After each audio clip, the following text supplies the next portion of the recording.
जब तक तुम वो हो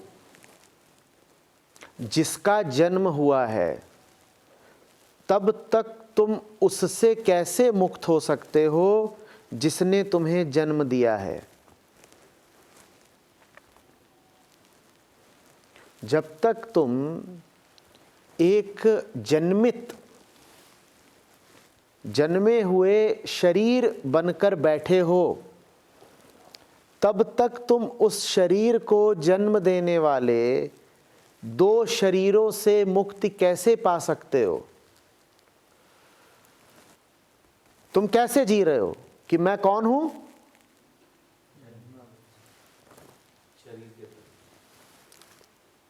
अगर तुम शरीर हो तो फिर जिन शरीरों से तुम आए हो उनसे तो बंधे ही रहोगे ना। फिर कहां मुक्ति है परिवार से?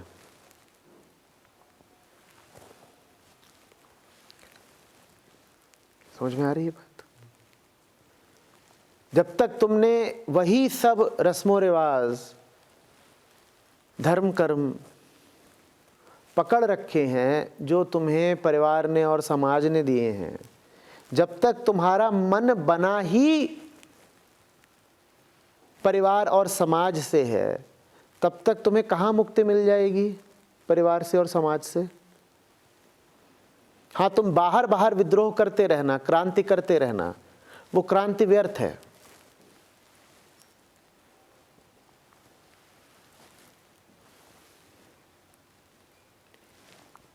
सबसे पहले तुम्हें मुक्ति उससे चाहिए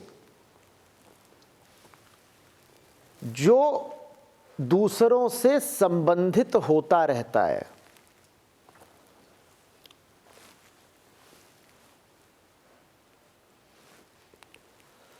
मैं पहले कहा करता था, कहता था तुम्हारे शरीर पर हुक लगे हुए हैं, तुम्हारे शरीर पर हुक लगे हैं, और उन हुकों में लोग अपने फंदे फेंकते रहते हैं, रस्सियां फेंक फेंक कर तुमको गिरफ्तार करते रहते हैं।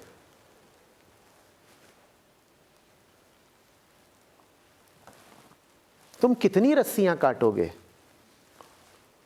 हुक क्यों नहीं काट देते?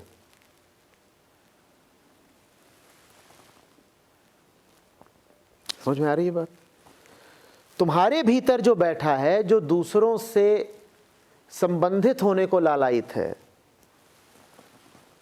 जो दूसरों के संबंध में ही अपनी पहचान बनाता है, जो दूसरों के संदर्भ में ही अपने आप को परिभाषित करता है, उससे मुक्ति क्यों नहीं पा लेते? बार बार ये क्यों कहते हो दूसरों से मुक्ति चाहिए, दूसरों से मुक्ति चाहिए? दूसरे चढ़े थोड़े ही आ रहे हैं तुम्हारे ऊपर, तुम खुद आतुर हो दूसरों को मन में बैठाने को, अपने आप को दूसरों से उत्पन्न समझने को। एक बार किसी सत्संग में आपने कहा था कि शंकराचार्य जी का वचन है, ब्रह्म सत्य हो जाओगे, इसने आज की स्पिरिचुअलिटी को खराब कर दिया है। किसी संदर्भ में कहा होगा।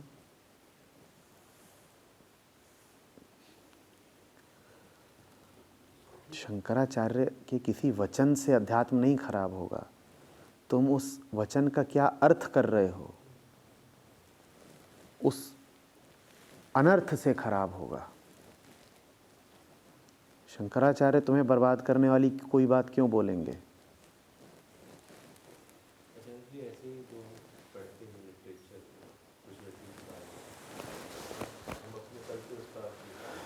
नहीं, दोनों बातें हैं। शंकराचार्य को लेकर के मैं आश्वस्त हूं कि तुम्हें बर्बाद करने वाली कोई बात नहीं बोलेंगे। ये जो इतने सारे लेखक और विद्वान और गुरु घूम रहे हैं, उनको लेकर मैं आश्वस्त हूं कि वो तुम्हें बर्बाद करने वाली ही बातें बोलेंगे। तो कोई ज़रूरत नहीं है उनकी बातों का गलत अर्थ निकालने की। उनकी बातों का एक ही अर्थ होता है जो गलत ही होता है। गलत बात का गलत अर्थ क्या निकालना है? बात ही गलत है, उसका सही अर्थ निकाल लो, गलती तो हो ही गई। शंकराचार्य की बात से नुकसान तुम्हें तब होगा जब तुम उसका गलत अर्थ कर दो। और जो इतने सारे गुरुजन हैं, इनकी बातों से नुकसान तुम्हें पक्का है, चाहे उनकी बात का सही अर्थ करो चाहे गलत अर्थ करो। सही अर्थ करोगे तब तो नुकसान 100% है, बल्कि अगर भूल चूक से तुम उनकी बात का गलत अर्थ कर लो तो शायद बच जाओ।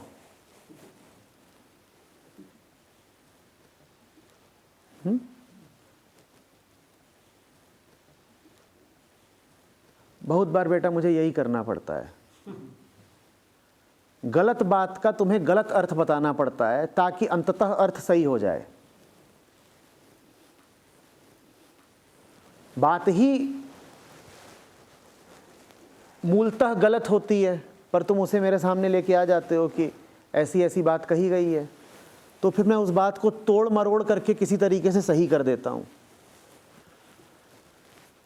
जैसे -2 के सामने एक और माइनस लगा दे कोई, तो फिर उसकी निगेटिविटी खत्म हो जाए।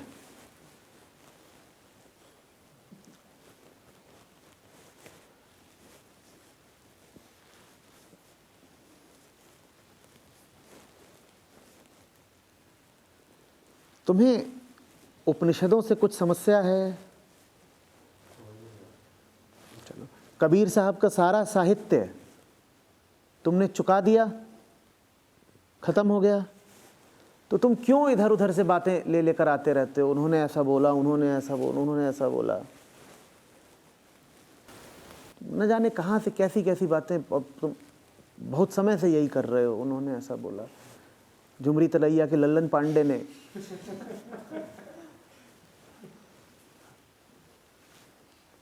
चांदनी रात में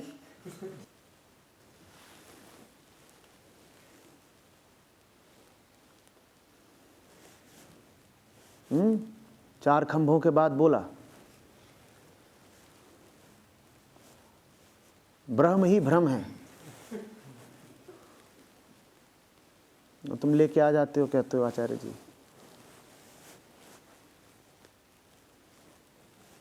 क्या बताऊं, क्या तुम लेके आ रहे हो? उसमें कोई और छोर है, कोई सिर पैर है, कैसी तो बातें।